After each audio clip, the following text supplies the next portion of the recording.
Okay, hello everyone. Welcome to this workshop on extending in BP debating. My name is Alexander. I'm going to walk you through today a brief overview of what it means to extend within BP debating. This workshop is not really going to be aimed at any particular level.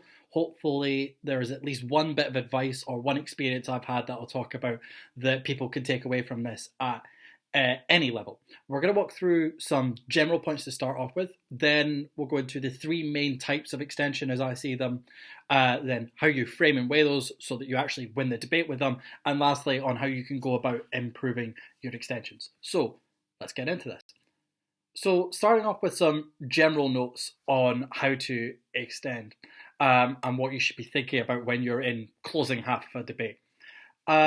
First off, I think it is incredibly important, particularly if you're in a long-term partnership in BP debating, i.e. you're going into an international season and you're attending lots of comps with the same person.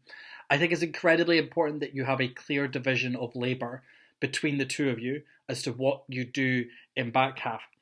Why this is important is because you as, say, member of government or member of opposition, the extension speaker, who this workshop is going to focus on almost in its entirety, can't do everything. You can't be expected to do everything. You cannot rebut both top half teams and provide two unique extensions and provide the weighing for them and then preemptively or reactively interact with the other closing team. You just don't have time to do that in 7 minutes. So what I think helps a lot is have clear expectations of who is doing what in extension. So for example, a strategy that I've worked with in the past is as an extension speaker, I will focus my extension on beating the team diagonally opposite me and conclusively building and impacting an extension. I then would leave it to my whip to weigh that extension on the gov bench, interact with the other team in back half and tidy up anything else that they feel needs tidied up within the debate. I think that helps just because it makes it clear who needs to prep what during prep time or during the debate, etc. And it means you've got a clear navigation around the time limits that are imposed on you. The second thing here with extension, I think, is incredibly important and something that is vital for people who are new to BP debating and new to extending to just get to grips with immediately, which is don't hit the panic button. You will almost certainly be able to find something new after you've been debating for a while. The trick then is learning how to develop that and what you do about it, but you will almost certainly find at least one nugget of new thing that you should be able to expand into to some degree. Don't hit the panic button because you hear opening government, for example, have said the thing that you thought you were going to get to run in extension. Have backups in extension. Have different strategies you can go to. But the last thing you want to do is hit the panic button and think, oh, well, I'm not going to be able to extend, so I may as well just say what's on my bit of paper and then not provide anything new to the debate and then inevitably place forth because a judge has gone, your derivative in almost your entirety. Hitting the panic button is a no-go. Just keep calm, train this stuff, and it won't be a problem. Thirdly, and kind of related to this, which is always go with a half-baked extension over one you know will be derivative. So what I mean by this is where you are about to stand up to give you're not about to stand up, but you're preparing your member speech, right? You've got one or two or three extensions written down. You're like, yes, I've got stuff to go on. And then all of a sudden, the deputy speaker on your side of the house stands up and turf burns two of your extensions, or at least does enough of the material. You're like, crap, I can't go with that extension anymore because it's going to be derivative. You then have this other idea that you've not got fully written down, you've not had time to fully think through yet and fully analyse, but there's enough material there that you could potentially work with it, but you don't know if you've got enough time to write it down in the remaining speeches that are left. My advice is always go with that idea that you've half thought through. You're probably running it on your feet to some degree because you've got minimal notes on it because you haven't been able to write anything. Go with that over the thing that you now think has been turf burned and you are pretty confident is going to be derivative. Why? Because say it's better to say something that might get credited and you might analyse well on the spot than something you're simply not going to get credited with because a judge is going to call it derivative because it's been turf burned in top half. So yes, the half-baked extension might not get you over the line, but given that the other thing is almost certainly not going to get you over the line, you should play the odds and take the risk, even if that puts you in a slightly uncomfortable situation. The next thing here is prep time in closing is possibly more important than to have strategies for than prep time if you're in opening and about to give a PM, I think. Because if you have the correct strategies for prep time and extension, you should be able to predict with great accuracy the debate that is going to happen in the top half, where you can fix the holes in it or what new material you can bring, and you're spending most of prep time just thinking how you interact with the debate rather than coming up with ideas. So I think it's incredibly important that you learn how to use prep time effectively and you actively spend time thinking up different strategies and trying out different strategies for what you do in prep time when you're in extension. I'll maybe speak more on that later when we go into how do you improve. The next thing here is learn how to speak on your feet with minimal notes. This goes back to the kind of half-baked extension notion, but I think extension speakers are probably at their best and more confident when they have little notes written down and are reacting and integrating with the debate that's happened on the spot, and are not relying on something that's pre-scripted that they've written during prep time, and they're hoping beyond hope that it's going to be able to be run and not be derivative or mechanistically contingent in bottom half. So I would recommend doing a whole bunch of exercises out there to see if you can speak with minimal notes. Do exercises like if you're in a training debate, trying to give an extension where you've only got the headline of your argument and you've only got the impact of your argument written down on a piece of paper, such that you are filling in all of the analysis, all the comparative, all the weighing on the spot because all you've got is the headline and impact. Or other exercises like trying to give a PM after only 5 minutes prep where you've almost inevitably not written down everything you would want to write down. Things that kind of force you into uncomfortable situations and try to speed up your brain to give analysis on the spot. And the last note here should be pretty obvious for anybody that's been doing even a minimal amount of debating and has extended at least once in their life, which is knifing exists, it is bad, it is against the rules, learn how to spot it. The kind of advice I'll give here from my experience is that in truth, a lot of knifing goes under the radar and is not referenced by judges, even when it probably should be much more explicitly called out in feedback and in deliberations. That, however, is not licensed to say that, oh, well, if it goes under the radar a lot of time, I can take risks. Don't. You cannot predict whether this is going to be the one time in 5 where a judge is actively going to call you out and note that you are doing it. However, even if you weren't getting called out, even if you are able to slip your knife in under the radar and get it past the judges, it's almost certain that you'll never sneak knifing past your opening, who will either call you out in a POI on it, or more likely will just be pissed that you're knifing their own case, and that's not really conducive to building relationships within the sport, building rep, which can be incredibly important, looking like an actually competent debater who knows and is able to apply the rules. So just avoid knifing, even if you think that you might be able to get away with it. It's just not a good habit to get into, and you should learn to spot it as quickly as possible. All right then, let's get into the different types of extension that I think there are and that we're going to go through today.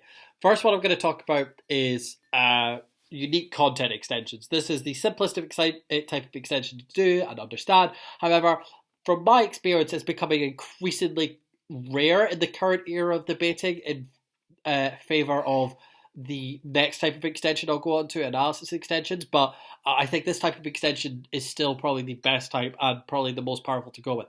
What do I mean by a unique content extension? Pretty simple. I just mean a new point, a new impact, a new case that is entirely different to the debate has gone before. So for example, let's say the motion is this house would build social housing in high wealth areas. OG have talked mostly about increased access to housing through greater supply and reduced costs. and that's most of the material they've done. You as CG would be bringing a new point if you talk then about community integration and providing new opportunities to individuals beyond just kind of that rudimentary economic type stuff. That might not, the example I've given there is definitely a new point that you can probably make in a debate that's going to be unique content. This might not be the greatest new point ever for reasons and flaws that I'll go into later. But at least on the face of it, you can see how that appears as a unique point and a unique set of impacts and a unique headline that you can bring into the debate. The skill set required for delivering these is kind of the same as any other argumentation that you would build in any other position in the debate. You need to know how to give comparative analysis, give impacting, etc., etc. It's all kind of that stuff. But there are a few things within that I think are important to mention, especially. Firstly, you need to make sure that your mechanisms are new, because just because it's a new idea, that doesn't mean it can't be mechanistically contingent, or that some of the analysis that you give to build up your new idea has already been presented in opening. So to exemplify that, for example, impact extensions might sound like a new impact, might sound like a new idea, but they're bad extensions because they guarantee you'll come under your opening because they did the work to prove the impact that you are tagging on to their analysis. And if you think about the example I gave earlier, which was a CG that runs community integration and providing new opportunities on top of an opening government that's talked about increased access to housing through greater supply and reduced costs. It's very easy to see how that closing extension could end up being mechanistically contingent or derivative on opening, because in order to get to that community integration and get those new opportunities for individuals, you need to reduce the cost of the houses and have more houses to get them into these communities in the first place. So there are probably ways you can build that extension in a way that is new and is not contingent upon that analysis that in case it's been run in opening government. But all this goes to say that you need to be very careful to make sure that the analysis you're building to prove your impact is definitely distinct and does not logically rely on anything that has come prior in opening. It's not just that you're relying on, it's not just checking that you're not relying on the exact same analysis and you're repeating their analysis. It is additionally that you're checking that your case is not contingent on a different case having already been proven, a different impact having come about, as would be the case in the example just walked through there. Weighing becomes obviously a lot more crucial on this as well, but I'm going to save most of the chat on weighing until later in this workshop when we talk about weighing and framing your extensions in order to win. Suffice to say though, this skill is critical and you should probably be thinking in advance, like right at the start of when you're coming up with your idea and you're coming up with your case, okay, how would I weigh this? Even if you're not writing down that way, and even if you're leaving it to your whip to weigh it, you should be thinking about how might we go about weighing this to figure out whether this is going to be an extension that is easy to place higher in the debate than what other teams have said, because I think a lot of judges do bias against bottom halves to some degree, and that there is a greater expectation of explicit and good weighing being present in closing, which allows opening to get away without weighing themselves quite a lot of the time. And the last note here on the kind of separate skill stuff is integrated responses. It is possible that in the opening team in the opposite half of the debate, so for example, if you're a CG, the team we talk about here would be OO, will have preemptive material to some of the new mechs and analysis you're bringing. I think it's always a good idea if you as the extension speaker are watching out for that and engaging with it directly when you build your analysis. So you're like, I think more than deputies and more than whips even, I think for extension speakers specifically is really critical to integrate responses, so that you can show your judge, no, I've listened to the debate and I know the debate that's happened and I've still got this idea here that I think it's critical for you to know, and here's how it's integrated with the debate straight away, and you're not leaving it for your whip to kind of tidy up what a judge might presume is a mess because you've not considered other parts of the debate. So I think paying particular attention to the team on your diagonal that is in opening about any material they might have that preemptively weighs against your stuff is critical to think about. The difficult part of unique content extensions then is not always the kind of writing the case bit, because that's kind of skills that you'll learn from any speech within BP debating, really any substantive speech. The difficult part of this is normally coming up with the new ideas. If you are someone that often struggles with matter generation during prep time, for example. So what can you do here? The first thing to say is that hopefully the CA team will have done their job and will have depth tested the motions properly and will know if there is enough arguments on either side of the debate that can win the debate and are not just do random points. I have to be honest, I think there are a lot of CA teams that I've seen out there in recent years that are getting worse and worse at balance testing motions in terms of depth testing. They're pretty good at balancing the sides, but I think depth testing has become a bit of a problem in current day debating a lot of tournaments and with a lot of caps. That being said, you should always go in good faith and hope that the CA team have done this. So the first note here would then be don't panic.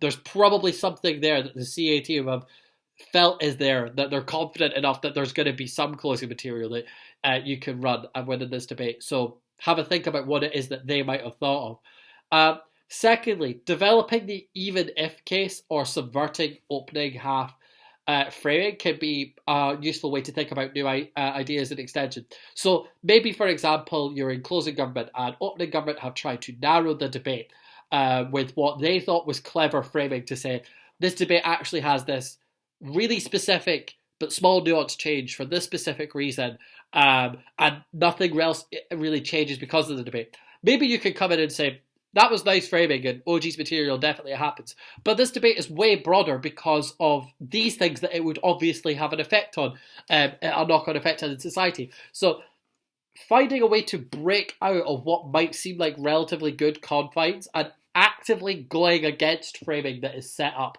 by your top half can be a good way to unlock new parts of the debate that you might not have considered previously.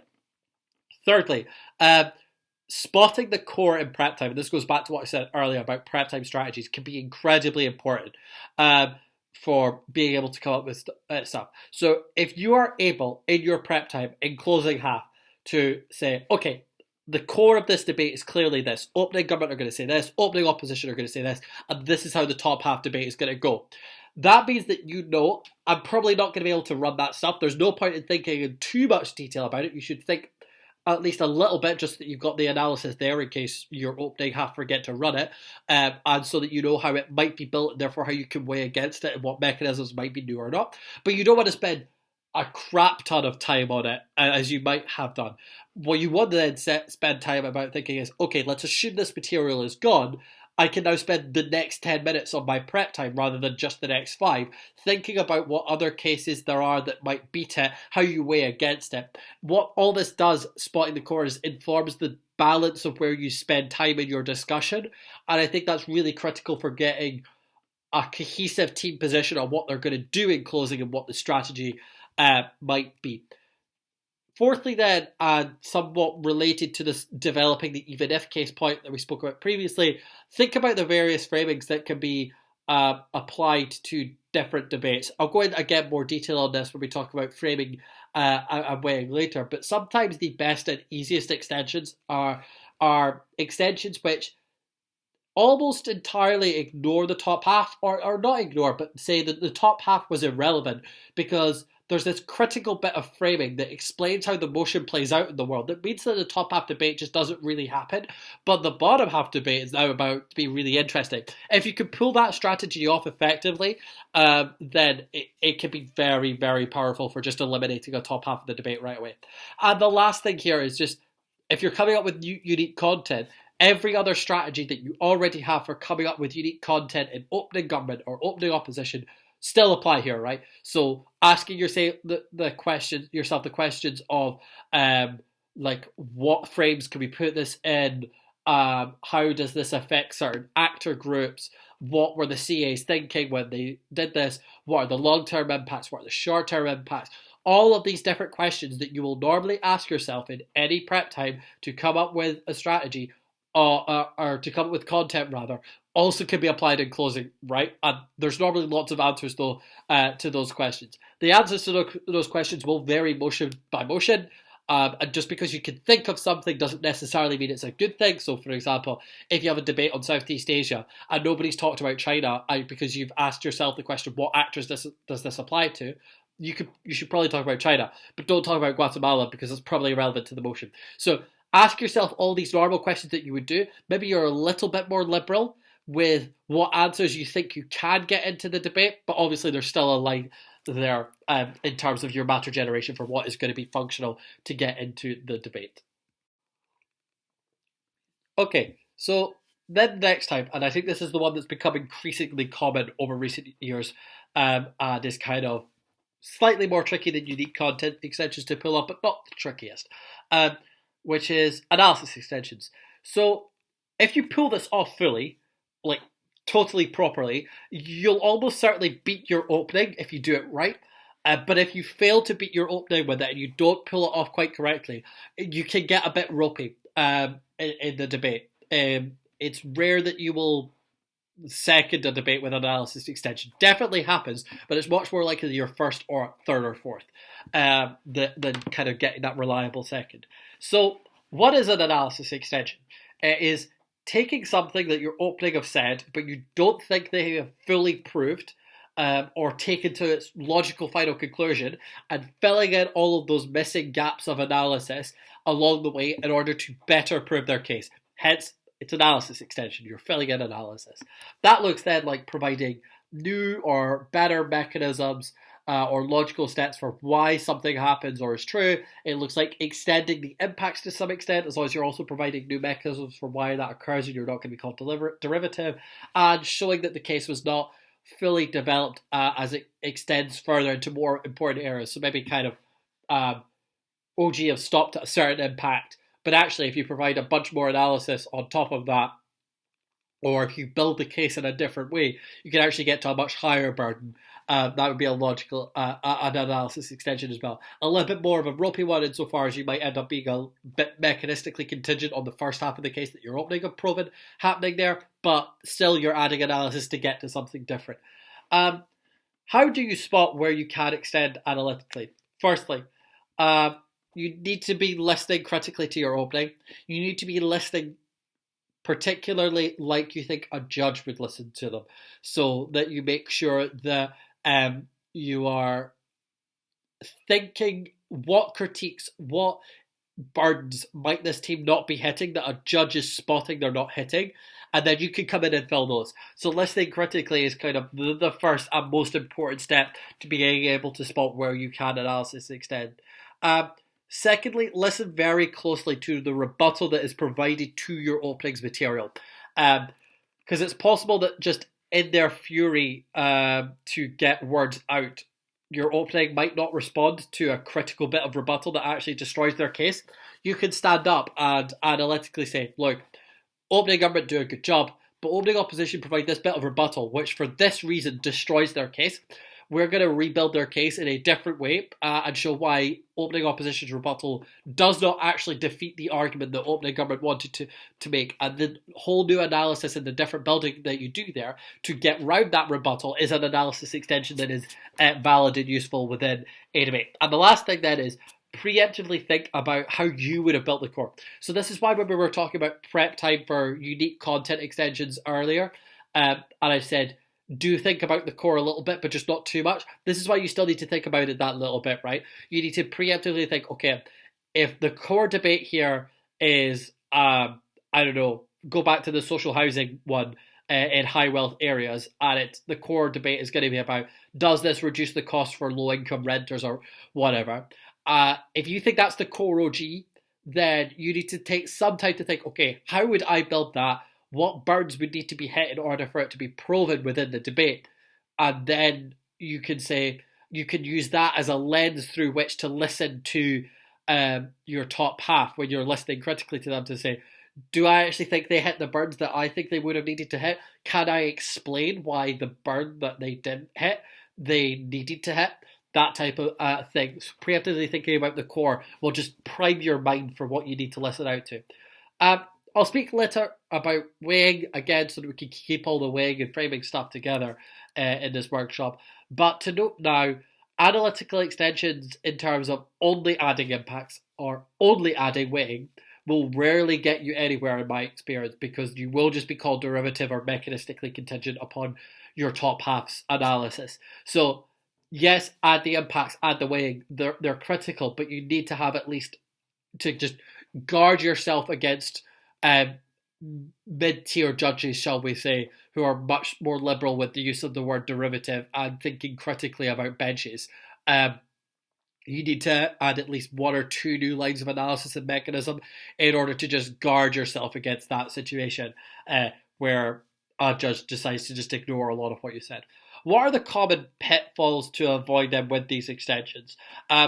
Firstly, thinking that being more nuanced constitutes a worthwhile analysis extension, and secondly, claiming what the flaws in your opening are. So these two things are kind of the inverse vice versas of each other. So the first one is talking about your opening have actually done a really good job of proving the case, and you think, there's this critical nuance that they've missed here that I'm going to come and fill in.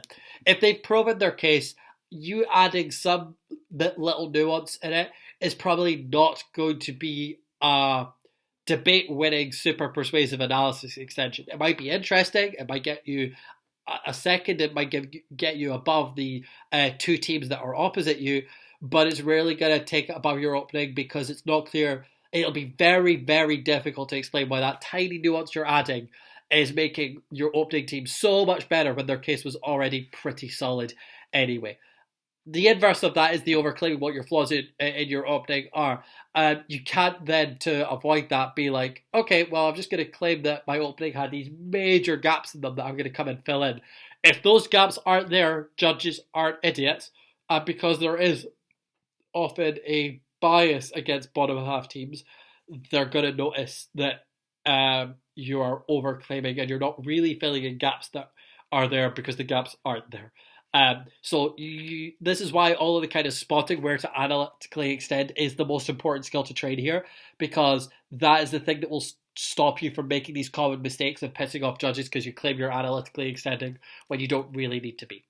The last type of extension I want to talk about then is rebuttal extensions. So this is where you try to flip the claims made by a team on the other side of the debate, and it's one of the most poorly done types of extensions by a country mile. As such, my general advice is don't try these in competition unless and until you've practiced them in trainings, you're confident in doing other types of extension and building substantive, or you've got literally nothing else to go on and this is the only thing you can do. Why are they done so poorly? I think to understand where the pitfalls of rebuttal extensions and to understand what you're trying to achieve with the rebuttal extension is to think about a set of balancing skills, right? So, and you think about this in the pairwise comparison. So, opening opposition, you're in closing government. Opening opposition have made a useful contribution to the debate. They've got this good substantive case, and you want to rebut it. At the moment, in terms of weighing in a judge's mind, they've got more things on their side of the debate. What you want to do with rebuttal, and what most rebuttal will normally do, is damage their case such that a judge's critique is kind of doubting how much strength this case has. Until you start rebuttal, what it tends to do is, if it knocks out the analysis of a claim such that it cannot be true, it brings it back level so that is not factoring in the case. But what rebuttal extensions are supposed to do is then go that one extra step further and say, not just have we defeated this case, it doesn't stand up on their side of the debate, but it also now falls onto our side of the debate for all of these reasons. I think this is why rebuttal extensions are done poorly, because a lot of people think that a rebuttal extension is just adding new lines of rebuttal that their opening haven't said, such that they are beating or they are now defeating an argument in the top half of the debate. That's partly true. I see why people think that, insofar as you are extending by adding rebuttal. But what you want to do is not just destroy the case, but flip it in its entirety so that you can say, look, they said that the economy was going to fall. Here's why their case and their analysis doesn't hold up. But here's why this motion would actually be good for the economy. And kind of doing a 180 so that that case then falls on your side of the debate, and you can now use it as something that you can weigh against your opening, being like, we've not just defeated them better, but we've actively flipped it into a positive material that we can now weigh against our opening half of the debate. If you just do the rebuttal side of that, it's very hard to do the weighing against opening with rebuttal alone, which is why I think it kind of falls down at a lot of levels when it's attempted.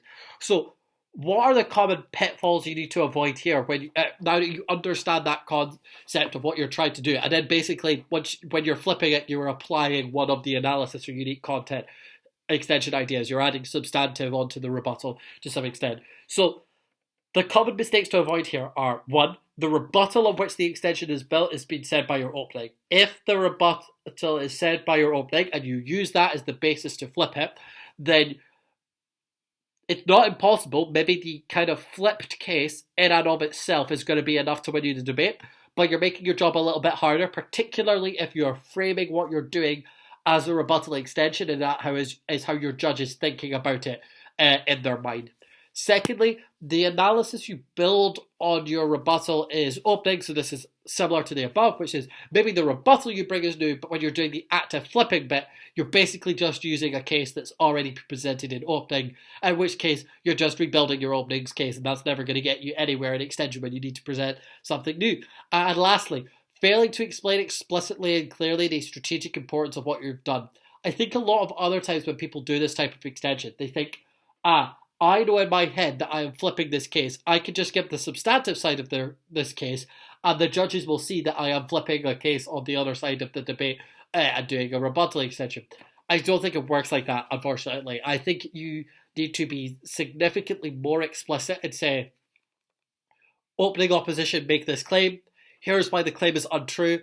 But actually, this is a point that falls on our side of the debate for X, Y, and Z reasons. And walk them through that strategic bit of it to demonstrate that you're not just defeating it, but you're also flipping it. I think it also gives you a nice hedge, because it says even if the judges don't buy the rebuttal or they don't buy the analysis flipping bit of the case, they might buy the other half of it, and you've still got some material in the debate, but that only works if you've shown the strategic importance and you've worked through it in that structure. So, those being the kind of 3 main types of extension that I think are important to talk about, let's talk about weighing and framing. So let's break this down into manageable chunks. Firstly, and extraneously, let's deal with framing. Framing might be your most potent and time-efficient weapon for winning from extension.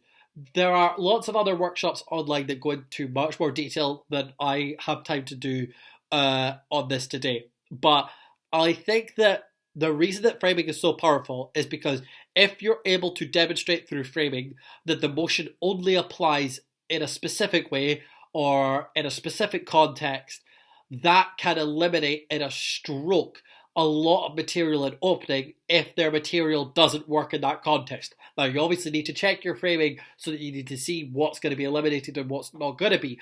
But if you can do that in a minute or a minute and a half, and you wipe out half of the top half of the debate, that is so much more time efficient than going line by line and weighing against every single thing that has happened. I think if you want to see a good example of the power of this, watch the Zagreb EUDC 2014 Open Final and pay attention to Sheffield A and CO.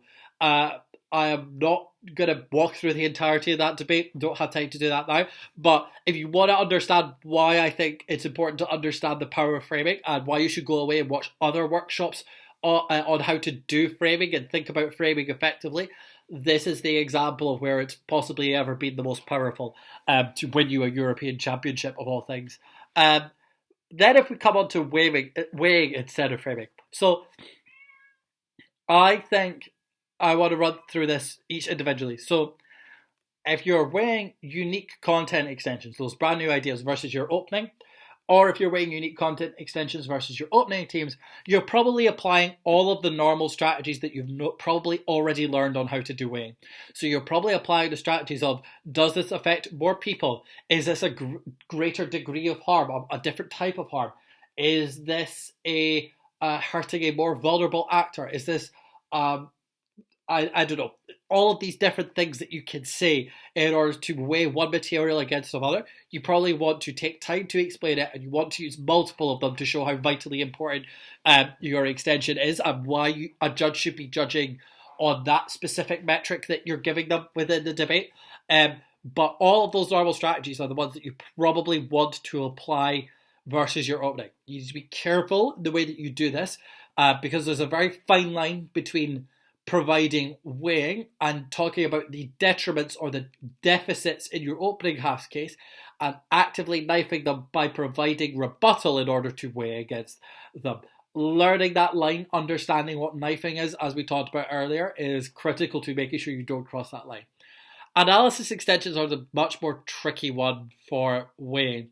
There are a couple of ways you can go about it. The two I've got down here are by no means an exhaustive list of the way you can go about this, but it is a useful bit to happen. So, firstly, rebuttal vulnerability. So this is a bit like the rebuttal extension stuff, but say not just flipping it, but saying we have provided this case. It is insulated from rebuttal, which actively defeated opening government. Therefore, our analysis is better proven and stronger in terms of proving a comparative difference on the motion than our opening half teams.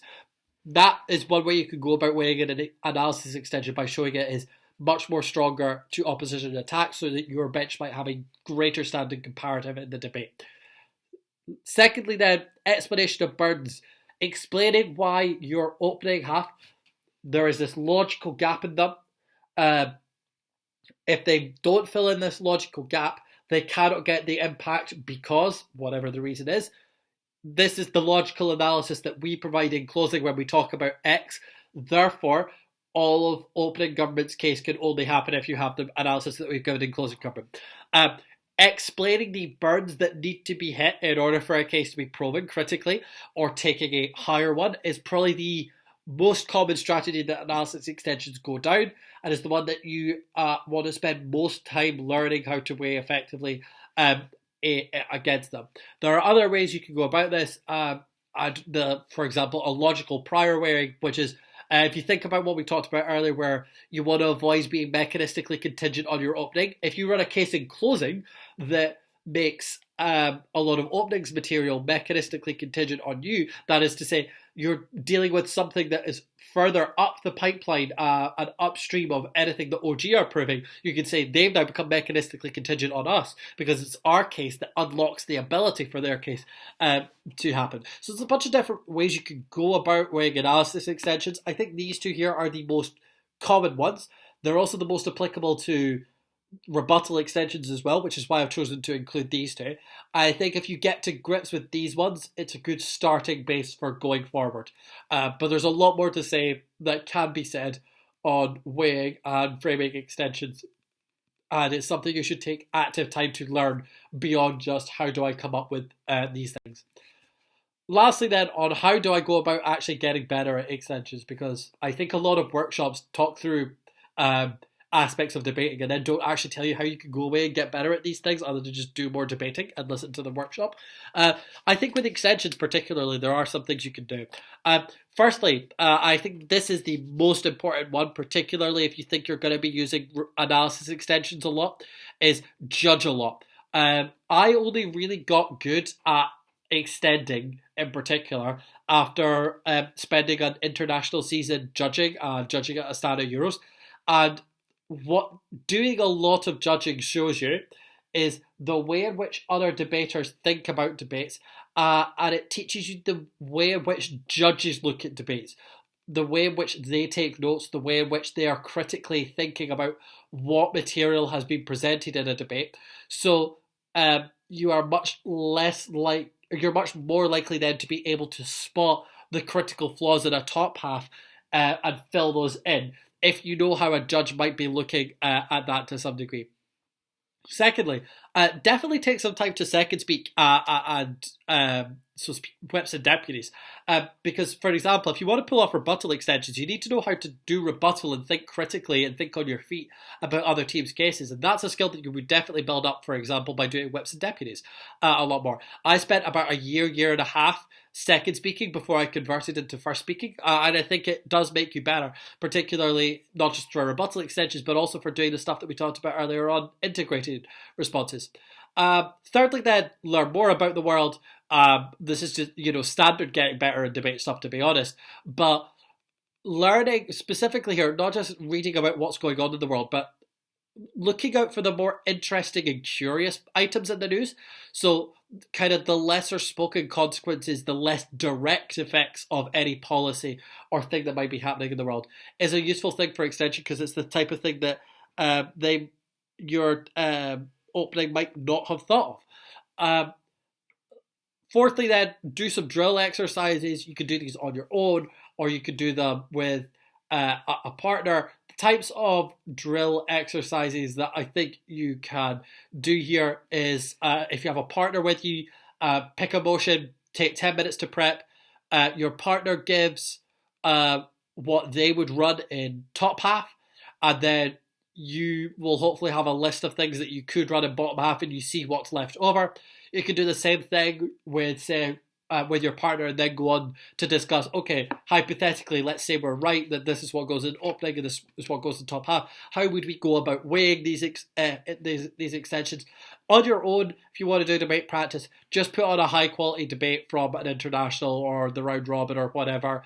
Watch the top half, and then try and give the member of government, and then watch the member of government and compare what you did to what they did, and see if there's anything that you could spot that you could improve from that direct comparison. And then lastly, experiment with different strategies and get feedback, but do it strategically and do it consciously. Don't just say today, okay, I fancy trying something different in extension.